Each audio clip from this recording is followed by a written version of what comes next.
କିଛି ଅଦା ରସୁଣ ଆଉ କିଛି ଜିରା ମସଲା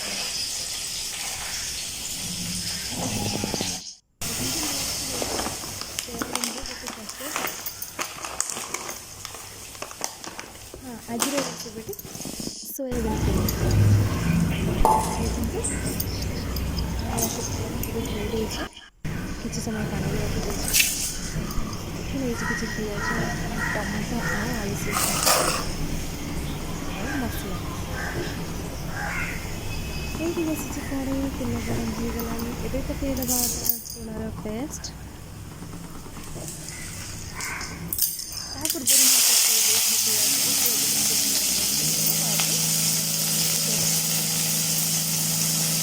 ଏଇଠି ମୁଁ ନେଇଛି ଗାଜରଟା ଆଗେ ପ୍ରସ୍ତୁତ କରିଦେବା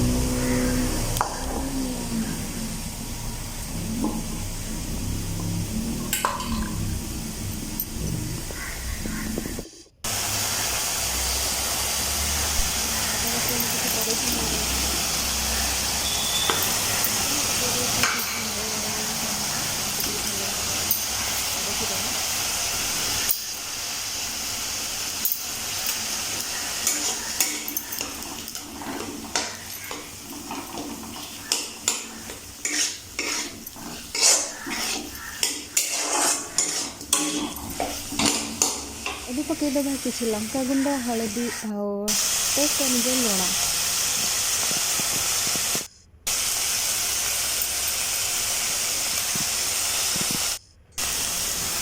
ଏବେ ମୁଁ ପକାଉଛି କିଛି ଗରମ ମସଲା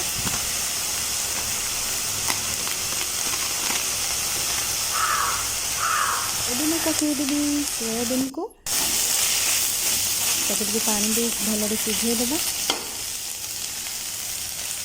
ସୋୟାବିନ୍ ଏବେ ରେଡ଼ି ହେଇଯାଇଛି ତାକୁ ବାହାର କରିଦେବା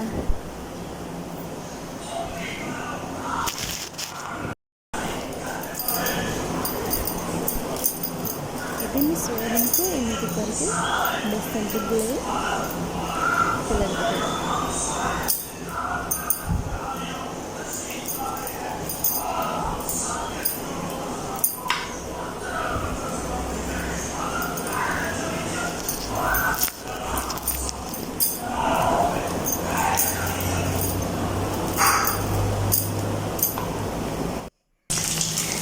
ଏବେ ମେଥି ସାରା ପକାଇ ଦେଇଛି ଗୋଟେ ପଟ ହେଇଯାଇଛି ଆର ପଟଟା ଓଲଟେଇ ଦେବା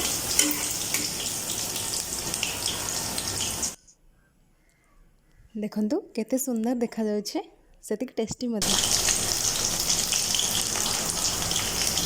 ଥରେ ବନେଇକି ଖାଆନ୍ତୁ ବହୁତ ବଢ଼ିଆ ଲାଗିବ ହଁ ଭିଡ଼ିଓଟିକୁ ଶେଷ ପର୍ଯ୍ୟନ୍ତ ନିଶ୍ଚିନ୍ତ ତ ଦେଖିଥିବେ ଆଉ ଯଦି ଭଲ ଲାଗିଥିବ ସବସ୍କ୍ରାଇବ୍